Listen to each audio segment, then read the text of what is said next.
Everybody, this is Sheets, and I'm going to be doing, I guess, the last review of 2019, which is going to be the four-game New Year's Eve slate, the main slate. I'm already a little tilted from the afternoon slate just because I thought I did a pretty decent job of giving you guys some things to think about with respect to building the small slate lineups. And literally, as I was uploading the video, Joel Embiid was ruled out. I didn't really want to take it down or redo it, so I just figured maybe you guys had learned something from it anyway. So tonight, what I'm trying to do with this particular, I'm being selfish because I'm hoping that as I do this review or preview for you guys, it's going to help me figure out what I want to do because, unfortunately, passing is not an option.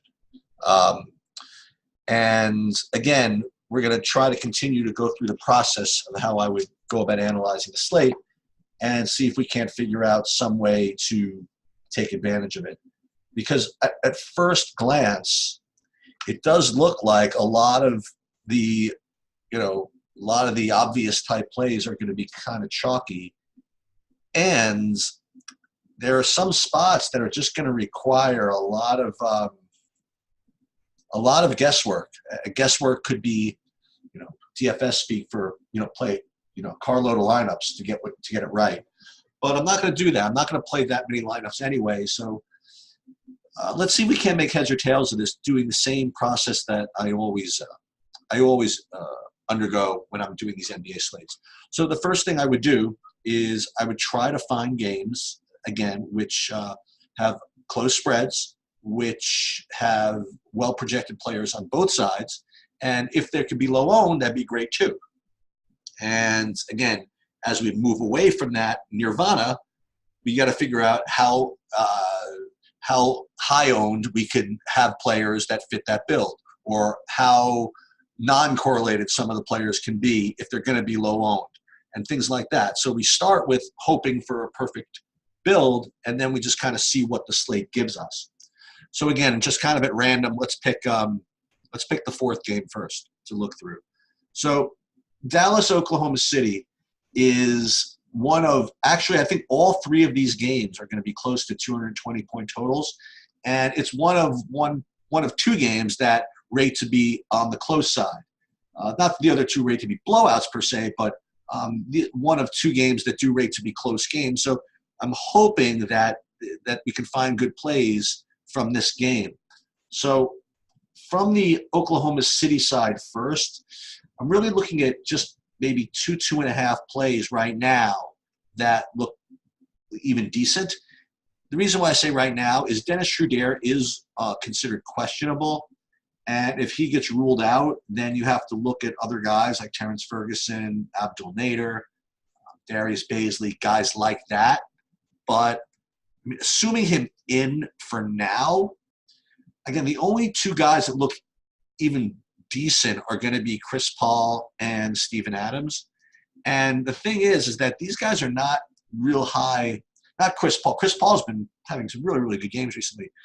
But Steven Adams, again, is not really considered that high upside stack-making type of player, So not too excited about this game right from the beginning, even though, on the other side you have, a possible Luka Doncic sighting. He actually is not projected to be all that great, and I'm just not 100% convinced he's fully healthy yet. He came back from his injury and was very lackluster, to say the least. Now, again, it was against the Lakers, so they do play decent defense, but I don't know if he's at 100%. But again, trying to figure out something to do with this game, he would be the place I would go. But again, the value doesn't look so exciting, so it really doesn't look like this game is going to be that exciting either, if I want to stack it, for example. And aside from Luka, who's really just not even that great of a play, Porzingis would be next. And obviously, if somehow Luka gets ruled out, which is going to be the way things have been going for my reviews, I'll review this slate, I'll upload it, and then Luka will be ruled out literally as I upload it. We are hopefully going to do some live stuff soon, so I can kind of avoid that and do these videos as close to lock as possible. But again, in the meanwhile, We're going to try to, again, make it so that even if these plays don't end up making the list, at least shows you the process that will help you in the future. So, again, none of these guys are projecting all that great, and they're not going to be sufficiently low owned to overcome that. So these are not going to be guys I'm really looking to. So moving backwards, I guess, to Golden State San Antonio. And this is a war. And it's a war because there's all this value on Golden State. And with D'Angelo Russell out and, you know, all the other guys that are normally out, and Willie Cauley-Stein out and Looney out, you know, it becomes a value zone. You know what I mean? There's all these guys that you could make cases for. Now, again, this is not a big secret, so pretty much all of these guys are popular. Now, I will submit to you that I don't know if they can make them all popular, because there's going to be another game where some guys are going to rate as good values too, and I'm going to try to see if I can make builds to avoid all this chalk. It's going to be difficult, though. We'll see. But the guys that we're looking to that rate as good values, the best one is looking like Marquise Chris. And then again, he's also going to be the most popular. And again, similar to my discussion of what's his name from last night, Christian Wood. When you're dealing with these chalky bigs, I would much prefer, if you were going to eat chalk at a low price, that you'd have a point guard. These centers have a lot of variance to them, especially when they're, hashtag bad. You know what I mean? Like Marquise Chris is not a good basketball player, so he can rate to get into foul trouble. He's playing against freaking LaMarcus Aldridge probably. This is not an easy thing for him. Let's put it that way. So there are definitely routes that he fails, but he does rate to be a good value.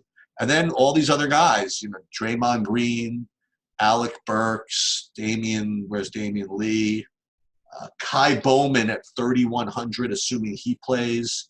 Oh, they already took him off the injury list. So he's going to play.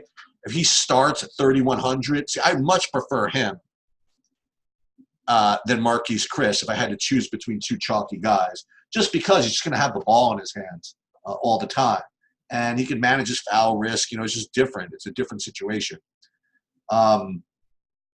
Then you can go down to Glenn Robinson, Eric Pascal. So what you're going to have to do is figure out which of these guys you're going to want in your lineups, because they're all going to be somewhat popular. I would say Marquise Chris the most popular of them all. And this is the way I think I would do it. I would start with Kai Bowman, and then I would go for the highest upside type guys. And who's been very active of late is Alec Burks. And his usage has been kind of cut into when Glenn Robinson came back, but I still think his activity is enough to make him my next favorite of the Golden State guys. And again, that's what we're kind of looking for in the GPP lineups, is when you're between different guys, as long as you have kind of safety in the rest of your lineup, I would want to go for the higher upside type guy. So I think Alec Burks has been much more active than someone like, I shouldn't say that, because Damian Lee's been pretty active also. It's a really tough call how to separate these guys. Draymond Green at 6,100. Now, he's a guy I like to play at low ownership, specifically when he's going to be low projected. You know what I mean?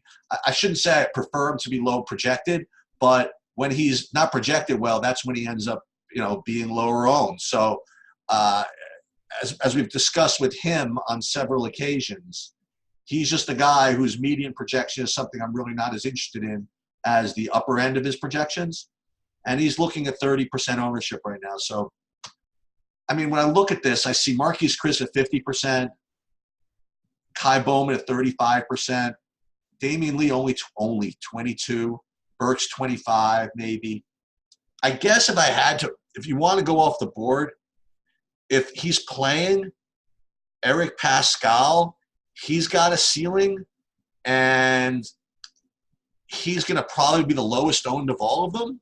So I think that you could probably try him. And when you see the way the rest of the slate kind of works, you're going to need a combination of chalk and non-chalk, and you're not going to be able to play these Golden State chalk guys with the popular other guys that you're going to want to play. So you're going to have to make some calls at some point. So for now, I would say Pascal would be my lower-owned guy. Then Bowman would be my higher-owned guy. I guess if there had to be a casualty, it would have to be Marquise Chris. He's going to be the 53% guy, and he's in a position which I like to fade, all else being equal. He unfortunately does project to be the best value of these guys, so there's that. But it's GPP, so you got to do what you got to do sometimes. Now, what would be great is if the San Antonio guys really popped. Then what I could do is kind of stack some of these Golden States with the San Antonios. But even so, I mean, I'm looking at Aldridge, DeJounte Murray, and DeMar DeRozan. And let's look at the projections real quick. I mean, Murray and DeRozan look to be the best plays, and they don't look that great. But you know what? As you go through this slate, nobody's going to look that great except from the top plays. So if you wanted to play a couple of these guys and run it back with somebody like Murray, or DeRozan, or both maybe. I don't know how many people are going to go and do that. That could be a way to be different, is if you stack some of these Golden State guys and run it back with both Murray and DeRozan. Maybe you can get away with that to be a little bit different. Because, again, even though these guys individually are not that unpopular, maybe the combination of all of them might get you enough differentiation, especially if Pascal's your guy to throw in there. So that is one thing you could do. And you could also obviously – You could if you want to do a bunch of these, you could obviously put in LaMarcus Aldridge also, even though he's not projecting to be as good of a play as these other two, Murray or DeRozan. I don't know if I would go down to Derek White, but he'd be my next guy. And I don't know who else I would use from San Antonio. The rest project just not well enough for me to get there. All right, so going to Denver-Houston. Denver-Houston is, it's a high total game. That's a close spread. That, at the very least, I would think, where the usage is coming from, especially I'd say on both sides of the board. So, assuming that both Harden and Westbrook, all of them play, okay, I presume Capella's going to play too. You are going to have to probably make a decision between these two guys. I don't think you're going to be able to get away with playing both of them, if you'd even want to do that anyway. So right now, Harden looks to be clearly the best play as far as value goes. So I would prioritize him over Westbrook. Now, it depends on what site you look at, but I'm actually looking at one site where they're listing Harden as only 15%. I can't imagine a world where that's the case. But obviously, if that is the case, I would probably lock him in if I knew he was only going to be 15% and Westbrook, say, 30 or 35. I just don't see that being possible. But even at 25%, I think Harden is just that good of a play that I would really try to get him in. Okay, let's put it that way. And Westbrook would be next, but again, I'm thinking if Harden is such a priority for me, I don't know if I would really want to go down to Westbrook like that, especially if I'm not so sure there'd be any real meaningful ownership discount. Now, if Capella does play, which I presume he will, he is rating to be a good play. So we could use him. And again, I like the correlation of Harden and Capella when they run that pick and roll together. So that's certainly a possible thing you could do. And if you want, it'd be nice if you could run it back with somebody from Denver. Before I do that, let me look at the ownership projection on Capella right now. Right now, still 24%. But it's rough out there, man. I mean, that's why it's a four-game slate is rough, I suppose. Maybe you can differentiate yourself in this game because maybe these Denver guys are not going to be that popular. No, even them, 15%. But 15% on a slate like this is not a big deal. So maybe that's what we can do. So the guys you're looking at are Jokic, Murray, and Barton. I mean, those are your three guys. Here's the deal. I mean, the deal with these Golden State guys, the reason why they're so important is you could play stuff like this. Like you could play Harden and Capella and Jokic and because you could use these Golden State guys, especially Bowman and Pascal, if you want to use him, to get you the salary to use these guys. So again, am I saying anything new? I don't know. But what you're doing here, if you're going to play this Houston Denver stack, is you're fading another game, which we're going to get to, that's going to have some really, really good plays. But you can do that, all right? And we're going to get into that in a minute. But this is one way you could go, is just stack the Houston game, run it back with, you can play Harden and Capella, run it back with Jokic, or you could play Jamal Murray and or Will Barton if you want. I mean, you could certainly do that. If you really want to go, I don't want to say nuts or whatever it is, but you could play – Alec Burks doesn't have to be the shooting guard position, right? He could be a forward. No, he's a guard. But you could put Barton in here, right, if you wanted. And you could probably still make this lineup work. So you could – that's what these Golden State guys will do for you. It'll allow you to stack other things that may not be that highly owned. Like all four of these guys together might not be that highly owned, because you'll see what you're fading to get to these guys when we get to this game. But this is definitely one thing I could do. And just for the hell, let me see if there's any power forward right now that I know I could plug in just to look at what this lineup looks like. I mean, if you really want, put him in just for a second. Okay. All right, so I don't like anybody else in this game besides the guys I mentioned. So let's go back to Cleveland-Toronto. So Cleveland-Toronto, this is the deal. The Toronto side has 1, 2, 3 just amazing plays and one just kind of okay play. The guys in Toronto, with all these guys out like Siakam and Powell and Gasol, is Lowry, Van Fleet, and Ibaka all rate to be really, really strong plays. I mean, they do. They're, from a value perspective, they actually rate to be the best plays on the slate, okay? So when I say you want to stack Houston and Denver, what am I giving up to do that? You're fading these Toronto guys, all of whom are going to be very, very chalky, okay? So what can you do? Well, one thing you could do if you do want to play these Toronto guys, again, and this is well, let's just assign this for a second. Let's put these on for a second. But let's say you wanted to start with these guys. You clear the decks, okay? Let's say you want to start with these Toronto guys. Let's say you want to put in Lowry and Van Vliet, chalk, and then Ibaka, chalk, right? The only way that I would recommend doing this, okay, is making them a part of a stack somehow, because, they're so chalky that, you want at least one of them to get some kind of ceiling. And in an 11-point spread, these guys already are not those ceiling type players, Van Vliet sometimes, oh my God, he's 8,400. And Lowry, as we've discovered, I mean, he's not really that high ceiling type of guy. He likes to share the ball. He likes to play to win. He likes to do those things. And he's been playing just so many minutes. I don't know if they would really run him that much into the ground if they didn't have to. And then Ibaka, I mean, he hasn't even been closing, but that's all right. There are two things you could do if you want to play this game. Number one is you could try to run it back with Cleveland guys.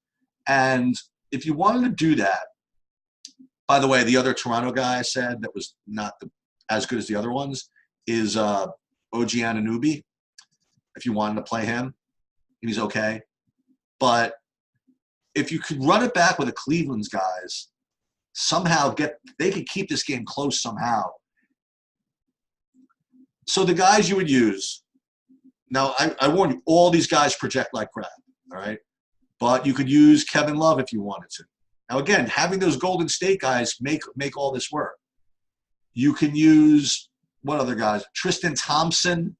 He's starting to tilt me a little bit as not being a real ceiling type of play. But I'll tell you who is a kind of real ceiling type of play is Colin Sexton. And another guy, two guys that you could use. And again, these guys are not projecting well at all. The only reason you're using these as part of stacks are Darius Garland, Kevin Porter Jr., or Shetty Osman. I mentioned Osman before. I mean, if he gets hot, I mean, you can really you can be onto something. And if you look at this already, I mean, you could already see that if you can put in like Bowman over here, I mean, you could do whatever you want in a way. I mean, you could go, who could you use? Any of these other, you don't have to spend down for all these guys, but all these other Golden State guys, you could go Pascal easily, or you could go Glenn Robinson. You know, you could use these Golden State guys as part of this Toronto-Cleveland stack, but what you're doing here is you're fading fading Harden, which is, that's tough business, man. You know, fading Harden is tough business. And, you know, you're fading Luka also. So, you know, what are the odds that they both don't get there?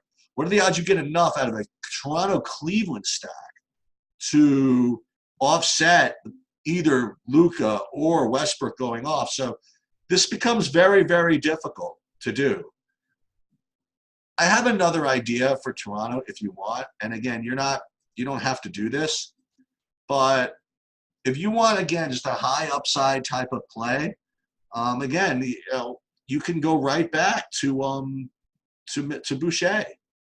You know, his minutes are not secure by a long shot, and you know he looks stupid out there, sort of, but he's so active.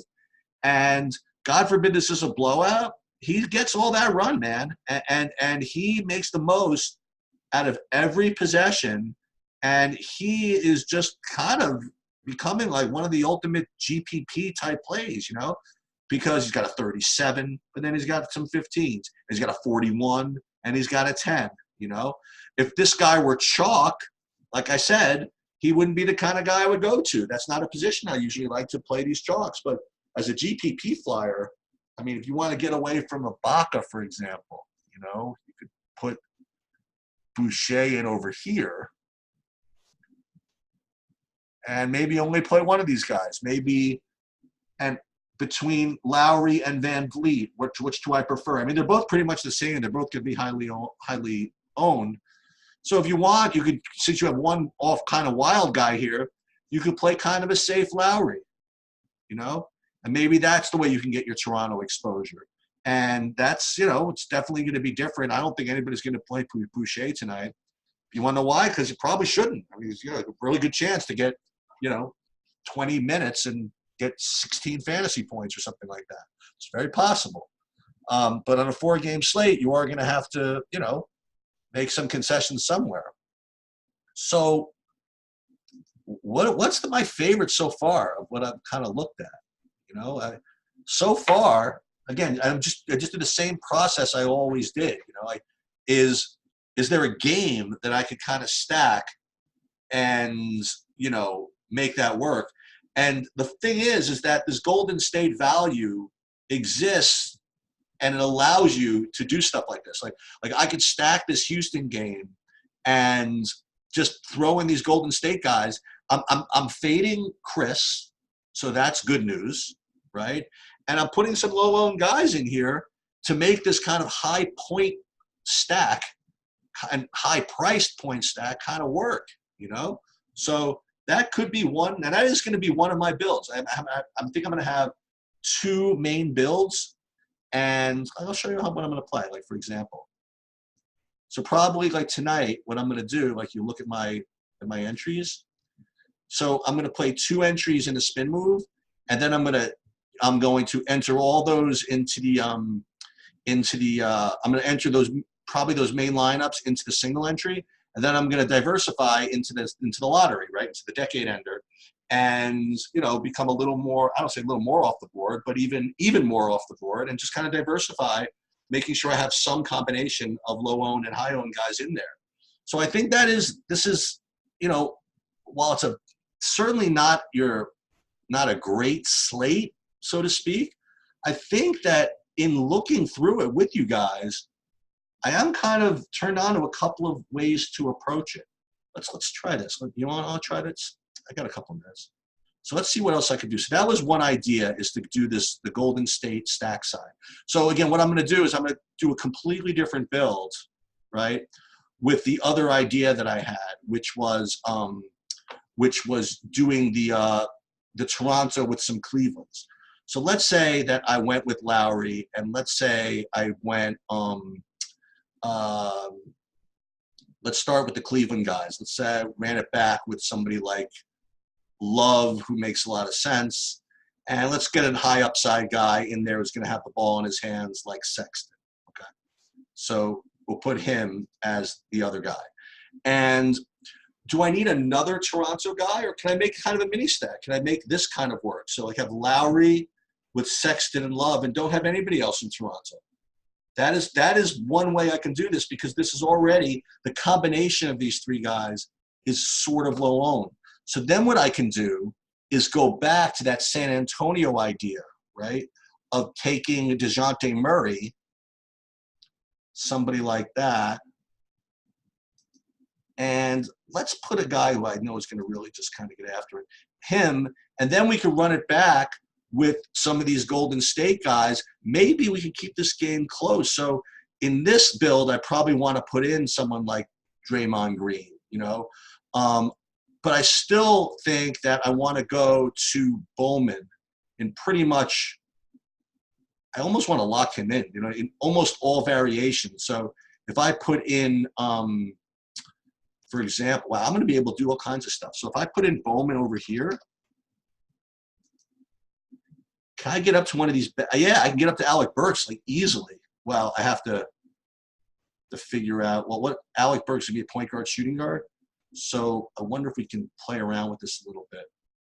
I'm not usually very good at this, playing around with this stuff. Maybe, boy, am I really going to not be able to play this because of positional issues? Well, let's try this. Let's put Burks in here, and let's try to put, whatchamacallit. Let's put Love over here. That I could see what you guys, I think you guys know the answer, and you're not telling me what it is yet. But if we put Love in the center position, well, do we have to put Love in the center position? Who else is available to put in the center position here? Actually, there's no good center to put, so let's go back. Let's try it. Let's put Love in the center position. Boom. And is there anybody good to put here in the 6,200 in the power forward? This is becoming a little bit annoying, right? It's become a little bit annoying. So what we could do is, instead of putting in DeRozan, we could put Aldridge in here, right? Does that help us? Well, that's got to help us, right? Sorry about that. So, but if you put like Osman here, then we could put Bowman here and have salary left. So now we have, what do we have? Now we have Aldridge and Murray, which is good. We're running it back with Love and Osman. And we have Bowman here, but we don't even need to go down to Bowman here, unless you want to be really fancy and leave salary on the table. We could use Glenn Robinson, okay, if we want. Or we could do some variations where we go to Rondé Hollis-Jefferson. Let's see how he's projected. See, he would be make this Toronto stack a little lower owned, but he's not really projecting that well at all. So we could put, you know, I don't know, Glenn Robinson in here, for example. So now we have Burks, Green, and Robinson. And we have a Toronto with two Clevelands, right? So this can work. So what we could do is we could do one build with kind of with Cleveland, Toronto.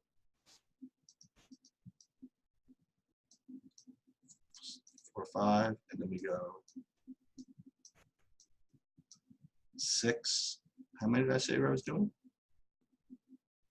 One spin move, one single entry.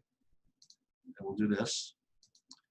11 and 9. So we'd have to work on this a little bit. But these could be my two different builds. Now you'll see that the one guy I have in both lineups, in both builds, is Osman and Burks. So I got to be very careful to not overuse those guys. Although Burks, I could consider myself locking in, but Osman is obviously just more of an off-the-board guy. I want to probably only have like 20% of. But that's what I'm going to do. I'm going to make these two distinct builds, probably one with this Houston stack, one with kind of a blend between that Golden State game and the Toronto game, okay? And maybe I'll throw in a couple of one-offs in that Oklahoma City game, okay? But it seems to be a decent way to go on an otherwise kind of ugly slate where we just kind of created it from just our normal process. All right, that's all I have. Now, as I upload this, I know that everybody's going to be ruled out.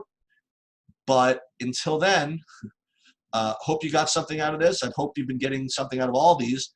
And when Bobby comes back, hopefully, you know, we do more different types of things as well. And I hope you all had a great holiday season. Hope you have a happy new year. And who knows, maybe I'll see you tomorrow.